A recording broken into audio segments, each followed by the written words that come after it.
Voilà, donc on ne peut pas faire des longues vidéos, hein, vous avez vu, j'essaye vraiment de faire 10 minutes à chaque fois, mais voilà, c'est pesant. C'est dommage que les gens n'aiment pas écouter des longues vidéos, mais ça, c'est important normalement pour eux et voilà.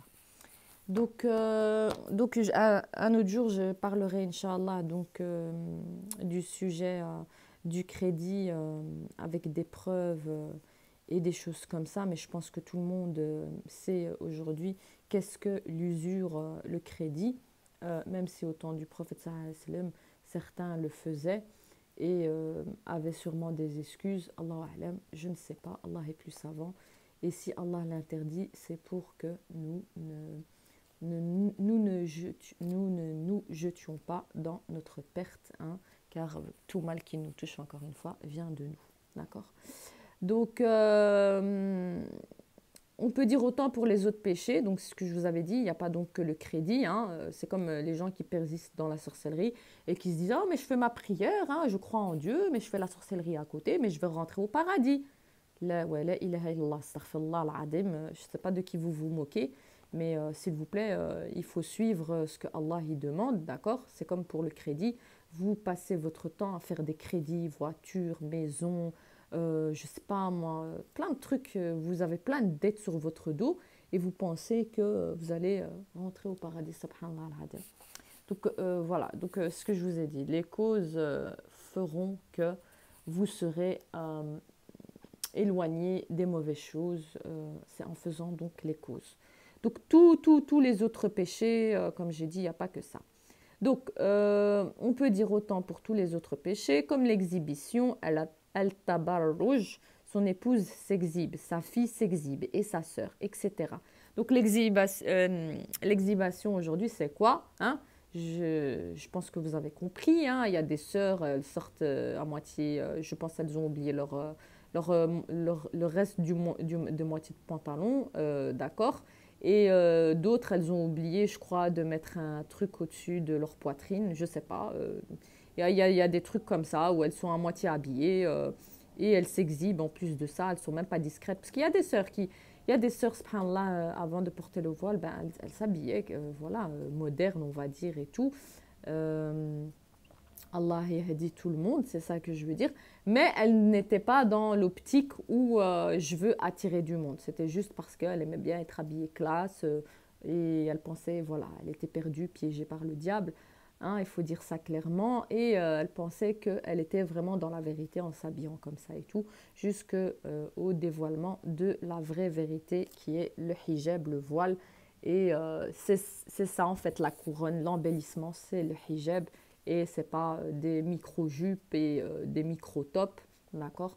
Donc l'exhibition, c'est ça. Et aujourd'hui, ce qu'on voit aussi, subhanallah, le prophète sallallahu alayhi wa sallam nous avait en parlé, hein, il avait vu des femmes donc en enfer qui étaient habillées, mais pas habillées en fait. Ce qu'on comprend, c'est transparent, serré. Aujourd'hui, on en voit de toutes les couleurs, subhanallah, et oui, de partout, dans toutes les nationalités.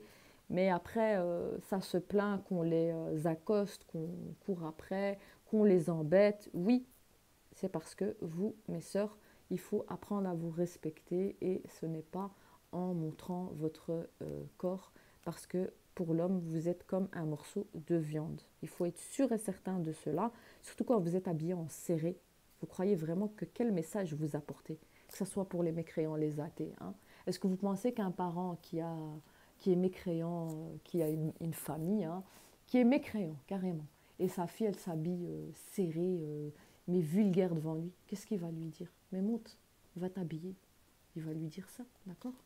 Ben nous, les musulmans, normalement, on ne doit pas nous dire monte, va t'habiller. Ça doit être quelque chose de naissance, vous avez compris, de jeune âge. On doit être pudique. Une des branches de la foi, c'est la pudeur. La pudeur n'est pas aussi que dans le vêtement, attention, hein, dans la manière de parler, ça aussi, dans le comportement, d'accord. Pudique, c'est pas que les vêtements, hein, comme ça on est clair.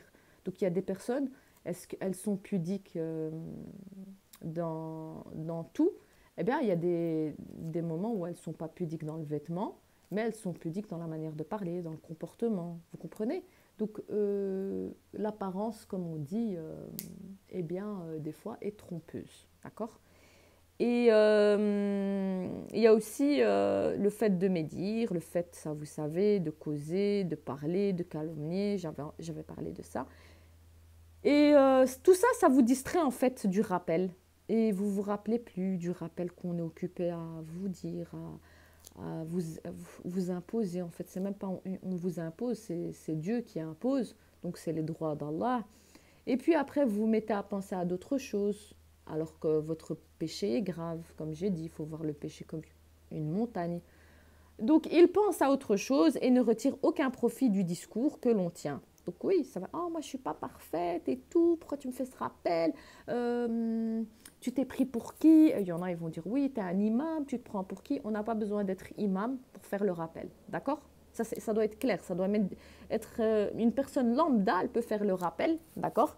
Et comme un imam, comme un prédicateur, il fait des péchés, ça reste un Bani Adam, donc il fait le rappel, mais on n'a pas à lui dire ne fais pas le rappel, parce que le rappel, c'est ce qui fait que notre foi, elle augmente. Donc tout être humain, il fait des péchés, mais au moment où on lui dit, ouais, toi tu fais par exemple tel péché, on lui dit ça, tu n'as pas le droit de faire du rappel. C'est pas vrai, le rappel doit se faire dans toutes les bouches, subhanallah al-hadim. S'il n'y a pas d'influence, il n'y a pas de profit. Ah oui, encore une petite rectification. Vous faites le rappel, d'accord, hein, mais ne faites pas ce que vous dites. Par exemple, vous dites à une personne ne fume pas, d'accord, et vous êtes occupé à fumer. C'est ça que je veux dire, parce qu'il y a un verset du Coran qui dit vous interdissez aux autres ce que vous ne vous interdissez pas à vous, subhanallah, d'accord. On peut également appliquer ce raisonnement au fait de fumer, ce que je vous avais dit, de se raser la barbe et à toute autre forme de transgression.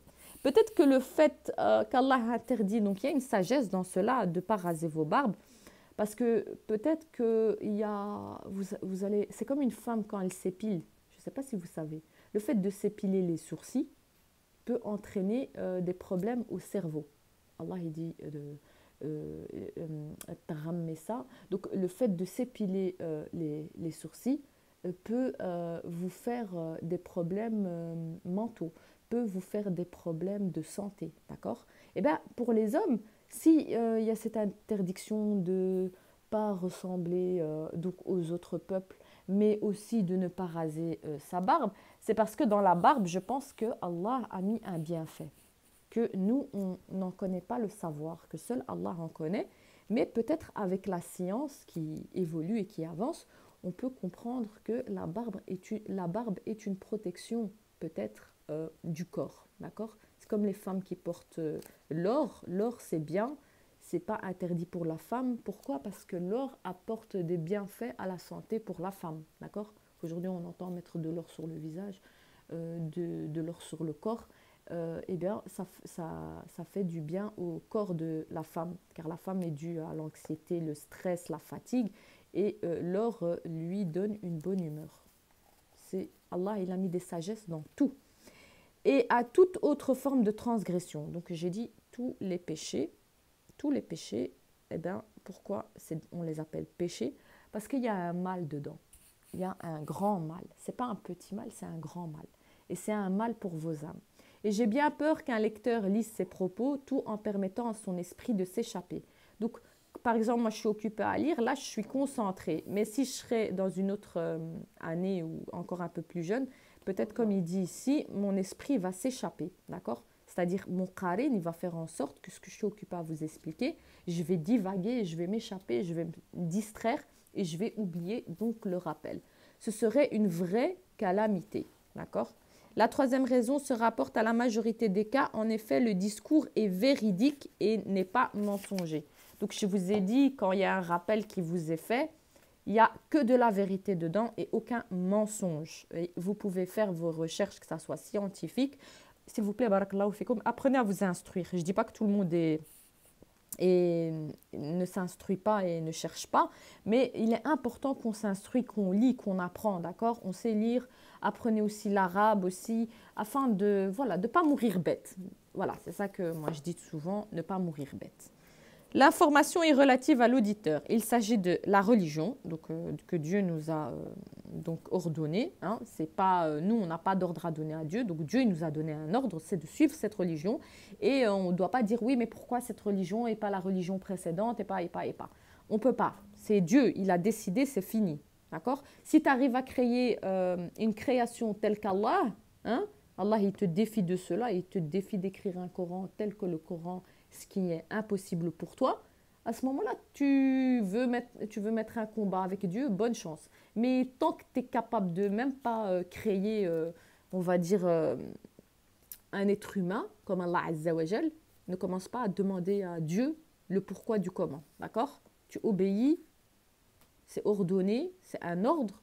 Il ne faut pas chercher plus loin. D'accord? Quand un patron il te dit tu fais ça, tu lui dis pas non, je fais pas ça. D'accord? Eh ben, Dieu, c'est le patron des patrons, des patrons, des patrons. Je pense que tu as compris, mon message, il est clair. Que ce soit du licite, d'accord? Donc, de l'autorisé, ou de l'illicite, de l'interdit, mais il y a une chose qui est plus chère et plus importante que ce rappel adressé à la personne.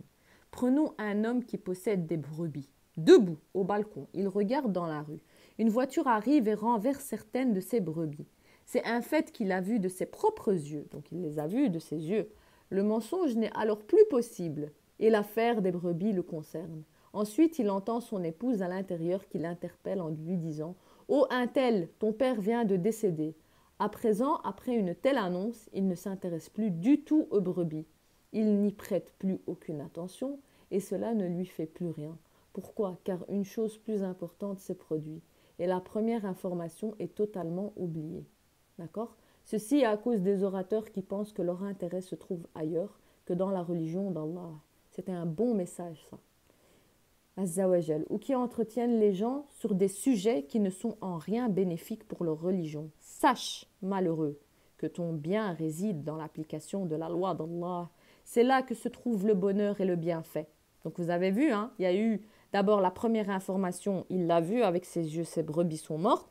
La deuxième information, qui est plus importante, il l'a donc relayée et il est resté attaché à la deuxième information puisqu'on lui a dit ton père est mort.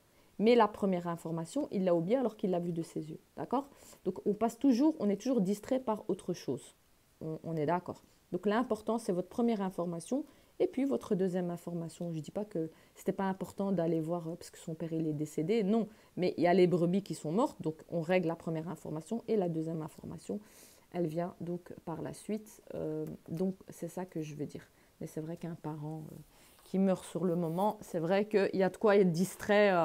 Je pense que tout être humain pourrait être distrait. Mais c'est juste pour faire un exemple, en fait, que vous passez toujours à la deuxième information que la première. D'accord? Vous passez toujours à ce qui vous arrange. C'est ça. Vous êtes occupé à écouter un rappel. On vous dit que, je ne sais pas moi, votre fan préféré, il y a des gens, ils ont des fans. Je n'ai jamais compris ça. Leur fan, il est là, par exemple, dans le pays, un tel. Ils vont courir parce qu'il est dans leur pays.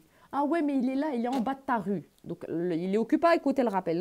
Qu'est-ce qu'il va faire? La deuxième information, il va y courir. C'est ça le rappel que je voulais faire. Voilà, donc je m'arrête là. Il y a eu 3 vidéos. On reprendra, Inch'Allah, demain. Wassalamu alaikum wa rahmatullah.